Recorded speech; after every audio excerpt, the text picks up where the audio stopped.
Hello everyone, welcome to Ananya ma'am classes. बच्चों, मैं तुम लोगों के क्लास का जो हिंदी का सेकंड चैप्टर है दो गेरिया, वो मैं पढ़ा रही थी। मैंने फर्स्ट वीडियो जो है इसका अपलोड कर दिया है। अगर नहीं देखा है तुम लोगों ने तो इसके डिस्क्रिप्शन में भी लिंक दे दूँगी, तो देख लेना। ठीक है बच्चों, तो आज हम उसका दूसरा पार्ट पढ़ेंगे और इस चैप्टर को कंप्लीट भी करेंगे। ओके, तो बच्चों वीडियो स्टार्ट करने से पहले बता दूं, अगर मेरी वीडियो तुम लोगों को पसंद आ रही है तो प्लीज़ मेरे चैनल को सब्सक्राइब करना, बेल आइकन प्रेस कर देना, ताकि तुम्हारे क्लास का कोई भी वीडियो मैं अपलोड करूं उसका नोटिफिकेशन तुम लोगों को आ जाए। ओके, और वीडियो को लाइक करना, अपने दोस्तों के साथ शेयर करना और कमेंट भी करना कि कैसा लग रहा है। ठीक है, चलो अब चैप्टर की तरफ बढ़ते हैं और देखते हैं कि आगे क्या लिखा है। बच्चों, लास्ट वीडियो में मैंने डिस्कस किया था कि वो जो उनके घर में वो जो व्यक्ति हैं दिल्ली में रहते हैं, उनके घर में चूहे, कबूतर, बिल्ली, पशु पक्षी, जानवर मतलब बहुत ज़्यादा रहते हैं। और जिसके कारण वो जो घर के जो मालिक हैं उन्हें वो कहते हैं कि मुझे ऐसा लगता है ये घर नहीं, ये एक सराया है, और जहाँ पर ये मैं इस घर का मालिक नहीं, कोई और है। ठीक है, और उसके बाद में क्या होता है ना, दो गेरियाँ आकर उसके घर में रहने लगते हैं। उसके जो बैठक घर है उनके पंखे पर आके अपना जो ठिकाना उन्होंने बनाया है, जिसको भगाने के लिए वो जो घर के जो मालिक है, पिताजी जिनको कहते हैं, लेखक पिताजी कह रहे हैं, तो उन्होंने कई प्रयत्न किए हैं, कोशिशें कर रहे हैं।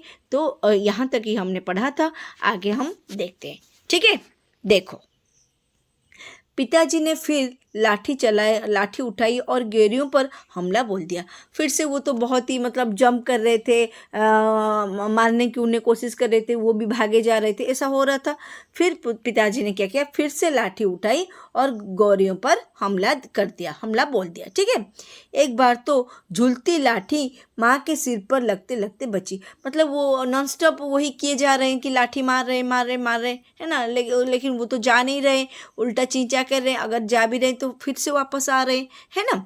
तो एक बार क्या हुआ, वही झूलती हुई लाठी एक बार आके माँ के सिर पर लगते लगते बच गई, मतलब लगने वाली थी माँ के सिर पर और बच गई माँ। ठीक है, ची ची करती चिड़िया कभी एक जगह तो कभी दूसरे जगह जा बैठती। वो जो चिड़िया है वो तो परेशान हो रहे इस आदमी की इन हरकतों से, है ना।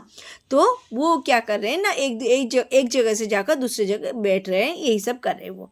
आखिर दोनों किचन की ओर खुलने वाले दरवाजे में से बाहर निकल गई। फाइनली आखिर में क्या किया उन्होंने कि जो उनके किचन का जो दरवाज़ा खुला था वहाँ से वो निकल गए। माँ तालियां बजाने लगी। माँ ने देखा कि ये तो निकल गई, ये तो पूरा तांडव कर रहे हैं उनके पति। ठीक है ना, ले माँ तालियां बजाने लगी। पिताजी ने लाठी दीवार के साथ टिका कर रख दी और छाती फैलाए कुर्सी पर आ बैठी। ओके, कुर्सी पर छाती पर, मतलब उन्हें लगा कि वो जीत गए, ये दोनों निकल गए।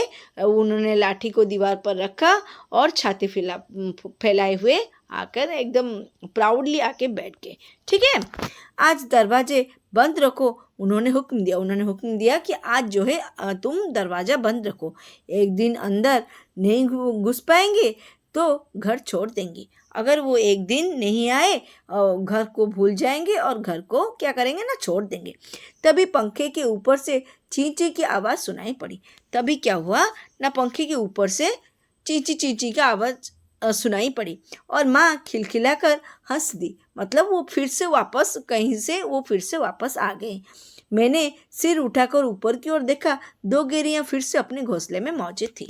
मैंने देखा, ऊपर देखा कि कहाँ से चींची की आवाज़ आ रही है, तो देखा कि वो दोनों गेरियां जो है वो वापस आ गई थी और अपने घोंसले में मौजूद थी। दरवाजे के नीचे से आ गई थी। माँ बोली कि ये दरवाजे के नीचे जो छोटी सी जगह है वहाँ से वो आ गई हैं। मैंने दरवाजे के नीचे देखा, सचमुच दरवाजे के नीचे थोड़ी जगह खाली थी। ठीक है, मैंने देखा कि सच में दरवाजे के नीचे एक थोड़ी सी जगह खाली थी, जहाँ से वो दोनों अंदर घुस आए हैं। ओके, पिताजी को फिर गुस्सा आ गया। माँ मदद तो करती नहीं, बैठी हंसी जा रही थी। पिताजी और गुस्सा करने लगे कि ये माँ, उनकी बीवी जो है, लेखक की माँ जो है, वो हेल्प तो नहीं कर रही थी किसी चीज़ में, सिर्फ बैठे बैठे क्या कर रही थी ना, हंसी जा रही थी। अब तो पिताजी गेरियों पर पिल पड़े, मतलब उन पर आग बबूला हो गए, मतलब उन्हें ठान ली कि नहीं, किसी भी हालत में इसे निकालना ही पड़ेगा। उन्होंने दरवाजे के नीचे कपड़े ठूस दिए ताकि कहीं कोई छेद बचा ना रह जाए। ठीक है, उन्होंने क्या किया, दरवाजे के नीचे जो छोटी सी मतलब होल, जो छोटा सा होल था, उसमें उन्होंने कपड़े ठूस दिए ताकि कहीं कहीं कोई सी भी गुंजाइश ना रहे उसके अंदर आने की। और फिर लाठी झुलाते हुए उन पर टूट पड़े। और फिर उन्होंने क्या किया, लाठी को झुलाया और उन पर टूट पड़े। ठीक है, चिड़िया ची ची करती फिर बाहर निकल गई। चिड़ियों ने क्या किया ना, ची ची करती हुई फिर से बाहर निकल गई। पर थोड़ी देर बाद वे फिर कमरे में मौजूद थी। पर कुछ ही देर के पश्चात वो क्या ना, वो फिर से आ गई थी और अपने कमरे में जो है उनके घोंसले में मौजूद थी। अब की बार वे रोशनदान में से आई थी। ठीक है, अब की बार जो है वो कहाँ से आई थी, रोशनदान कौन है, रोशनदान किसको कहते हैं बच्चों, जो स्काईलाइट जिसको कहते हैं, स्काईलाइट। ठीक है, वहाँ से वो आ गई, जिसकी एक शीशा टूटा हुआ था। उनका उस रोशनदान का एक शीशा जो है टूट गया था। देखो जी, चिड़ियों को मत निकालो, माँ ने अब की बार गंभीरता से कहा। माँ ने क्या कहा, गंभीरता से कहा, मतलब थोड़ा सा सीरियस होकर माँ ने बोला कि देखो जी, चिड़ियों को मत निकालो, अब तो इन्होंने अंडे भी दे दिए होंगे। वो कह रही कि अभी तो वो लोग अंडे भी दे दिए होंगे, अब ये यहाँ से नहीं जाएंगी, आप मत निकालो क्योंकि उन्हें परेशानी होगी।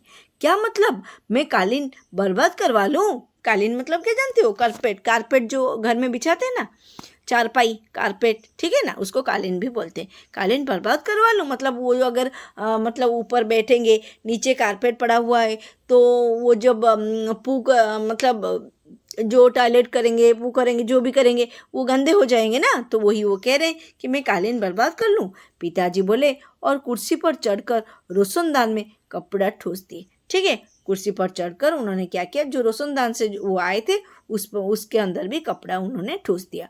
और फिर लाठी झुलाकर एक बार फिर चिड़ियों को खदेड़ दिया, मतलब खदेड़ना, मतलब लाठी से उनको मारना, ठूसना, ऐसा कुछ है। ठीक है, पिछले आंगन की दीवार पर जा बैठी और दोनों ने क्या किया, पिछले आंगन की दीवार पर, पिछले जो आंगन है उसके दीवार पर जाकर उनको, जब उनको परेशान किया जा रहा है या उनको अटैक किया जा रहा है, तो वो भी अपनी प्रोटेक्शन करते हैं कि नहीं।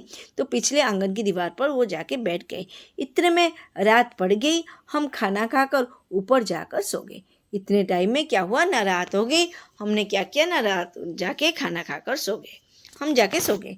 जाने से पहले मैंने आंगन में झांक कर देखा, चिड़िया वहाँ पर नहीं थी। मैंने देखा कि आंगन में जाकर देखा, लेखक कहते हैं कि मैंने जाके आंगन में देखा कि वहाँ पर चिड़िया नहीं थे। मैंने समझ लिया कि उन्हें अक्ल आ गई होगी। मुझे लगा कि उन्हें अक्ल आ गई है, अपनी हार मानकर किसी दूसरी जगह चली गई होंगी। उन्हें लगा कि नहीं, ये शायद हार मान गए और किसी और जगह को, किसी दूसरी जगह को वो छोड़कर चले गए। ठीक है, उसके बाद क्या हुआ देखो। दूसरे दिन इतवार था, मतलब संडे था। जब हम लोग नीचे उतर कर आए तो वे फिर से मौजूद थी। अगले दिन संडे था। वो जब ऊपर खा पी मतलब सो के उठ के आए, उन्होंने देखा कि वो फिर से मौजूद थी और मज़े से बैठी मल्हार गा रही थी। ठीक है, मल्हार मतलब तो तुम लोगों के बुक का नाम भी मल्हार है ना, मतलब संगीत या राग जिसको कहते हैं वो है मल्हार। ओके, तो मल्हार गा रही थी। पिताजी ने फिर लाठी उठा ली, फिर से लाठी उठाई पिताजी ने। उस दिन उन्हें गेरियों को बाहर निकालने में बहुत देर नहीं लगी। ओके, उस दिन क्या उन्होंने सारी जगह तो उन्होंने बंद कर दी थी, है ना, तो उन्हें बाहर निकालने में उन्हें ज़्यादा मुश्किल नहीं हुई। ओके, अब तो रोज यही कुछ होने लगा। दिन में तो वो बाहर निकल जाती, पर रात को वक्त जब हम सो रहे होते तो न जाने किस रास्ते से वो अंदर घुस आती। अब ये रोज का काम हो गया है कि वो कुछ मतलब वो जब हम निकालते हैं तो वो निकल जाते हैं, लेकिन रात को जब रात हो जाती है तो वो कहीं से भी वो अंदर आ जाते हैं। ओके, पिताजी परेशान हो उठे। आखिर कोई कहाँ तक लाठी झुला सकता है। ठीक है, पिताजी जो है वो बहुत ही परेशान हो गए थे। आखिर कब तक वो इस तरह लाठी झुलाएं। पिताजी बार बार कहे, मैं हार मानने वाला आदमी नहीं हूँ। पिताजी बार बार एक ही चीज़ बोल रहे हैं कि मैं हार मानने वाला आदमी नहीं हूँ, मुझे तो इनको निकाल के फेंकना ही है। ठीक है, पर आखिर वो भी तंग आ गए थे, मतलब परेशान हो गए थे, कितना करेंगे। आखिर जब उनकी सहनशीलता चूक गई तो वो कहने लगे कि गेरियों का घोंसला नोच कर निकाल देंगे। जब उनकी पेशेंस जो है हट गई, सहनशीलता कम हो गई, उन्होंने सोचा नहीं नहीं अब बहुत हुआ, अब मुझे ये सब उनको भगाना नहीं है, सीधा हम क्या करेंगे ना, उसके घोंसला जो उसके जो घोंसला है उसको नोच डालेंगे, पूरा एकदम खिन भिन करके उसको एक एक करके निकाल लेंगे। और वह फौरन ही बाहर से एक स्टूल उठा लाए। ठीक है, बाहर से उन्होंने क्या किया, स्टूल उठा लाए कि पंखे के मतलब उनके हाथ में जो लाठी था उस लाठी में घुमा घुमा कर वो नोच लेंगे, किसको, उनके उस जो गेरियों के घोंसलों को। ठीक है, घोंसला तोड़ना कठिन काम नहीं था। उन्होंने पंखों के नीचे फर्श पर स्टूल रखा और लाठी लेकर स्टूल पर चढ़ गए। ठीक है, उन्होंने क्या किया, ये एक बहुत ही मुश्किल काम नहीं था उनके लिए। उन्होंने पंखे के नीचे फर्श पर अपना स्टूल रख दिया और लाठी लेकर स्टूल पर चढ़ गए। किसी को सचमुच बाहर निकलना हो तो उसका घर तोड़ देना चाहिए। उन्होंने गुस्से में कहा कि अगर किसी को मतलब निकालना हो तो उसका घर तोड़ दो। ठीक है, उन्होंने गुस्से में ये बात कह दी। ओके, फिर क्या हुआ देखो बच्चों, घोंसले में से अनेक तिनके बाहर की ओर लटक रहे थे। घोंसलों में वो जो घोंसले कई सारे तिनके जो है वो बाहर लटक रहे थे। गेरियों ने सजावट के लिए मानो झालर टांग रखी हो। ठीक है, ऐसा लटक रहे थे वो जो क्या तिनके, ऐसा लग रहा था जो झालर जो सजाने के लिए, घर को सजाने की जो झालर टंगा जाता है ना, शायद उन्होंने यही टंगवाया था। पिताजी ने लाठी का सिरा सूखी घास के तिनकों पर जमाया और दाईं ओर खींच दिया। ठीक है, उन्होंने क्या किया, सूखी घास के तिनकों पर उन्होंने अपनी लाठी को जमा दी और दाईं ओर खींचा। 2 तिनके घोंसले में से अलग हो गए। 2 तिनके उसमें से 2 तिनके अलग हो गए और फिर फरफराते हुए नीचे उतरने लगे। वो जो 2 तिनके अलग हो गए, इसको इसे घुमाया, ऐसे मतलब समझ में आ रहा है कि नहीं वो किस तरह कर रहे होंगे। तो वो इसमें से 2 तिनके जो है निकल आए। चलो 2 तिनके तो निकल आए, माँ हंसकर बोली, अब बाकी 2000 भी निकल जाएंगे।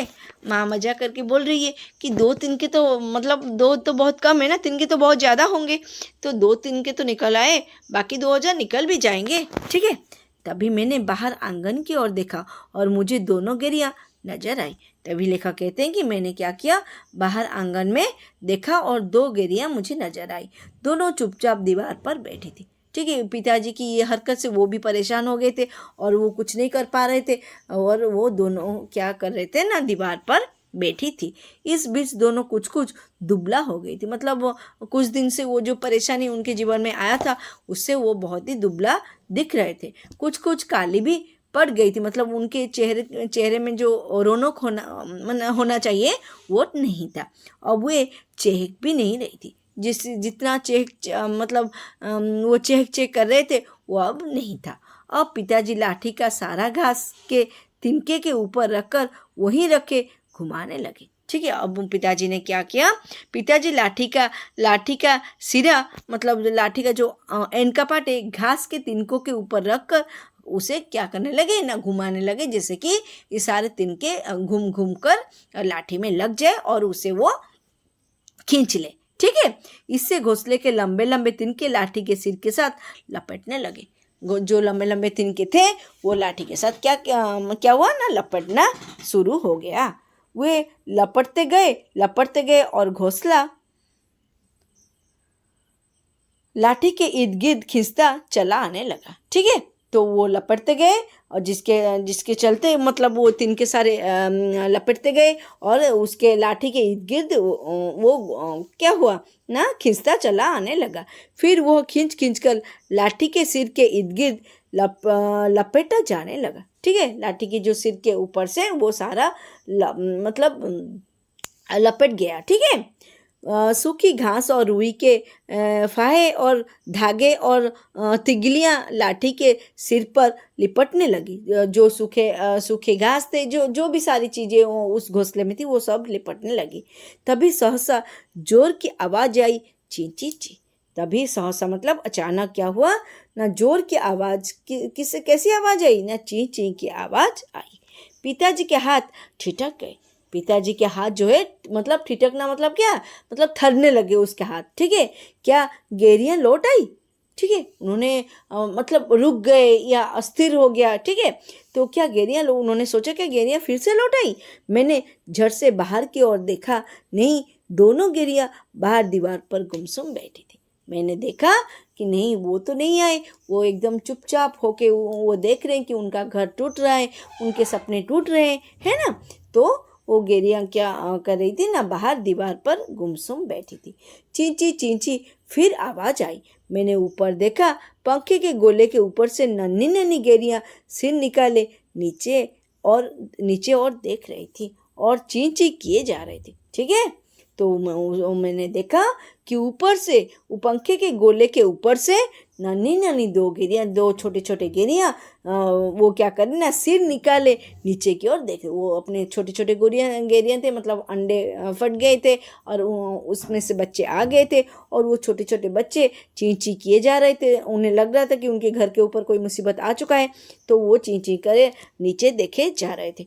अभी भी पिताजी के हाथ में लाठी थी और उस पर लिपटा घोंसला का बहुत सा हिस्सा था।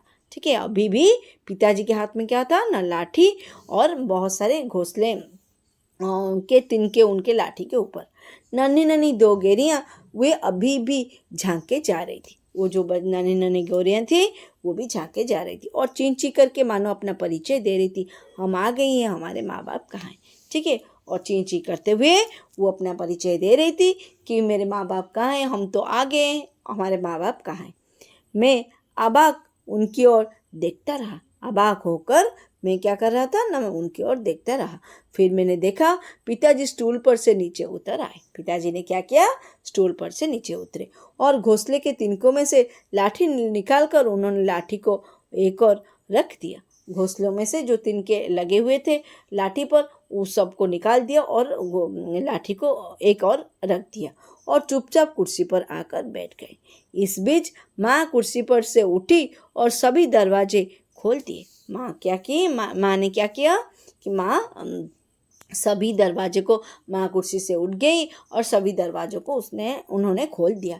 नन्ही चिड़िया अभी भी हाँप हाँप कर चिल्लाई जा रही। वो जो नन्ही चिड़िया थी वो डर गए थे, इसलिए हाँप हाँप कर चिल्ला रही थी और अपने माँ बाप को बुला रही थी। उनके माँ बाप झट से उठकर अंदर आ गए और चीं चीं करते उनसे जा मिले। ठीक है, उनके माँ बाप जो बाहर बैठे, मतलब उदास होकर वो बैठे थे, उन्होंने क्या किया ना, झट से घर के अंदर आ गए और चीं चीं करते हुए उन्होंने जाकर अपने बच्चों से मिले।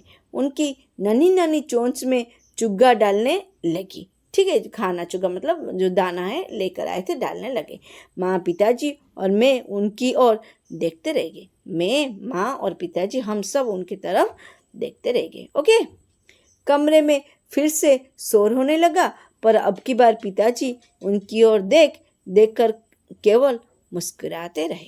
ओके, लेकिन इस बार पापा को और गुस्सा नहीं आया। पापा ने कुछ नहीं किया और उनकी तरफ देख कर क्या कर रहे थे, मुस्कुरा रहे थे। ठीक है, इसके लेखक है भीष्म साहनी। उनके परिचय, उनके बारे में भी थोड़ा पढ़ लेते हैं बच्चों। भीष्म साहनी हिंदी साहित्य के बहुमुखी प्रतिभा के लेखक थे। उन्होंने अपनी कहानियों में देश विभाजन और मानवीय मूल्यों की मार्मिक अभिव्यक्ति की है। उन्होंने जितनी भी सारी कहानियाँ लिखी हैं उसमें देश विभाजन और मानवीय मूल्यों की बातें कही गई है। उनके प्रसिद्ध उपन्यास तमस पर उन्होंने साहित्य अकादमी पुरस्कार भी, तमस एक उपन्यास है उनका, उस पर उन्होंने साहित्य अकादमी का पुरस्कार भी पाया है। साहित्य में अनेक योगदान के लिए उन्हें भारत सरकार के पद्म भूषण से भी अलंकृत। पद्म भूषण एक बहुत ही महत्वपूर्ण जो सम्मान होता है भारत सरकार की तरफ से, उनको भी ये भी मिला है। ठीक है, बच्चों के लिए उन्होंने गुलेल का खेल आदि की कहानियाँ और गुलेल का खेल जैसे और भी कई सारी कहानियाँ जो है उन्होंने लिखी है। ठीक है बच्चों, ये चैप्टर ख़त्म हो गई। बहुत जल्द मैं इसका क्वेश्चन आंसर भी तुम लोगों को मतलब अपलोड कर दूँगी। ओके, आज के लिए बस इतना ही। मेरे अगले वीडियो का इंतज़ार करना। Thank you, bye bye.